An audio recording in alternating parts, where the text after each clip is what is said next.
नमस्कार, मैं सोनाली और आप देख रहे हैं पी एक्सपर्ट न्यूज। आपको बता दें कि 22 जुलाई से सावन पर्व की शुरुआत होने वाली है और इसके बारे में हमारे साथ यहाँ पर बातचीत करने के लिए विकास पाल महाराज जी मौजूद हैं। उनसे बातचीत करेंगे। सबसे पहले उनका परिचय जानेंगे और साथ ही में सावन का क्या महत्व है यह जानेंगे। 5 सोमवार इस पर पड़ने वाला है, उसके बारे में जानते हैं।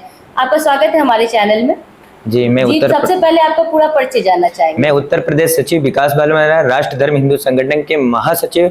देखिए, समस्त देशवासियों के मैं सावन के पावन पर्व की हार्दिक शुभकामना।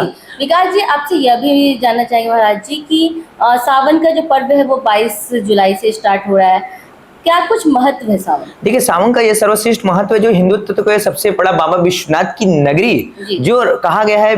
बाबा विश्वनाथ जी एक मतलब सर्व तपस्वी ज्ञानी एवं सर्व सनातन धर्म के प्रति एक जो विश्वनाथ बाबा काशी में आए तो समस्त पापों को विनाश किए और समस्त तारते हुए और विश्व गुरु बाबा विश्वनाथ जी को कहा। और उनको यह जो सावन आता है तो सारा काशी बम बम में हो जाता है, केसरिया रंग में हो जाता है और देश भक्ति में रंग में वितर जाता है। मानो कि जैसे भगवती उनके लिए स्वागत कर रही है लालिमास की तरह और केसरिया रंग में। सुबह सुबह आप देखेंगे सूर्य चंद्रमा जो होते हैं केसरिया रंग में, उसी तरह से काशी पूरा केसरिया मय में हो जाती है। जी जी, ये अभी जानना चाहेंगे इस बार सावन का 5 सोमवार पड़ रहा है, उसका क्या महत्व है? देखिए, 5 सावन का सोमवार से दर्शन करें 5 सोमवार।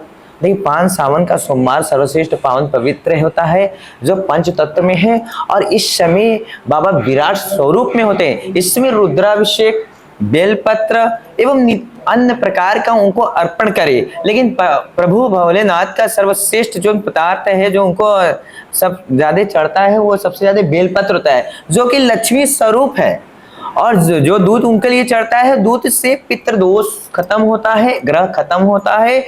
और जो जल चढ़ता है, जल से आत्म शांति प्रदान होती है। जो श्रद्धालु गण बाबा को जल अर्पण करेंगे वो तपस्वी जल है। तपस्वी जब काशी में आकर भगवती ने गंगा को उत्पन्न किया था, वो बाबा के जटा पर विराजमान है। जब वो जल का एक एक बूंद जाता है तो भगवान के ऊपर एक एक श्रद्धा उनके ऊपर अर्पित होती है।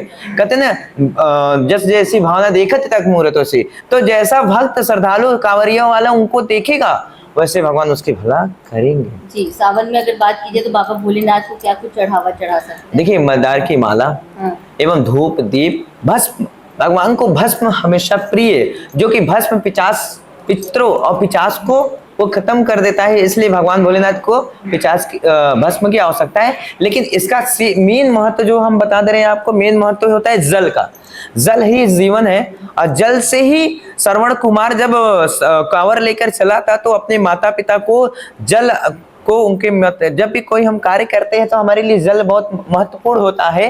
तो हमेशा जल से ही, जल से मेरा धरती जुड़ा है, जल से सनातन धर्म जुड़ा है, जल से हम लोग भी जुड़े। इसलिए बाबा को जल ही अर्पित करके उसमें महामृत्युंजय मंत्र, महागायत्री मंत्र और अपने श्रद्धा भावना, महादेव की नगरी काशी है और त्रिशूल पर बसी है, इसलिए महादेव का नारा लगना आवश्यक जरूरी है। अब काशी कांवरियों लोगों के लिए यह नारा बोलबम का नारा, केसरिया रंग का नारा और ये गंगा में, और उस समय गंगा माता पूरे अपना पैरों को पसार देती हैं। अब कांवरियों लोगों को इतना स्नान दान और इतने तरीके से अपने दुल्हन की तरह स्वागत करती है, मानो कि कोई राजा आ रहा है। अब कांवरिया लोग तो राजा तो ही है, सनातन धर्म हमारा राजा है। और उस राजा जब चलता है तो बम बम का नारा लगा के चलता है। जिस तरह से महादेव अपना बारात लेकर चले थे, बम बम हर हर महादेव का नारा लगा था। आज सनातन धर्म और जो कांवरिया वाले आ रहे हैं वो महादेव का एक सेना आ रहा है। अब बम बम करते बाबा विश्वनाथ जी का हर हर महादेव करके चले जाए। जी, कुंवारी कन्याओं के बारे में अगर हम आपसे बातचीत करें तो ये है कि वो सावन के समय में किस तरह से पूजा पाठ करें? देखिए, कुंवारी कन्याओं को पहले बात तो ब्रह्मा विष्णु महेश द्वारा जो उनको विरासत में जो मिला है, भद्रकाली, महाकाली, दुर्गा, लक्ष्मी स्वरूप, कुंवारी कन्या को तो भगवान भोलेनाथ ऐसे ही तार देते हैं।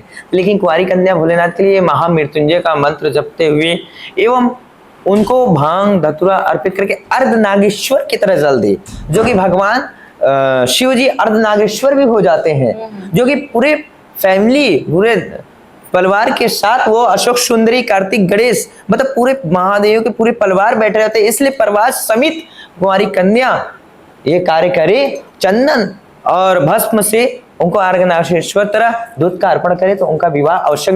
देखिए इसमें कुछ ग्रह भी होते हैं जो लोग सोचते हैं कि कुछ हम ऐसा कार्य करें जिसका हमारे अगला अगला जो सोमवार आए, अगला मतलब वो वर्ष आए और हम अपने पति के साथ आकर बाबा भोलेनाथ रुद्र अभिषेक कराएं।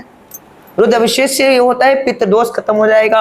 अब माता अन्नपूर्णा और माता पार्वती की कृपा हो जाएगी, जो आत्म शिवलिंग माता लटक कर बेलपत्र का सेवन कर कर महादेव को प्राप्त की थी, वही शिवलिंग बनाकर, तो उसमें भगवान भोलेनाथ ने प्रसन्न होकर माता पार्वती को आशीर्वाद दिए थे, जाओ सदा ही तुम सौभाग्यवती रहेंगी। इसलिए तो भगवान भोलेनाथ सदा ही स्त्री पर सर्वतम समर्पण रहते हैं। अब भगवान भोलेनाथ का अर्धनागेश्वर भी है, वो नारी का रूप धारण कर लेते हैं। इसलिए गुरु जी आपसे यह भी जानना चाहेंगे कि कई लोग ऐसे भी हैं जो शिवालय नहीं जा पाते हैं वहां पर बाबा भोलेनाथ का दर्शन करने के लिए, तो सावन के समय में किस तरह से वो घर बैठे पूजा कर सकते हैं? देखिए काशी एक शिवाला कहा गया।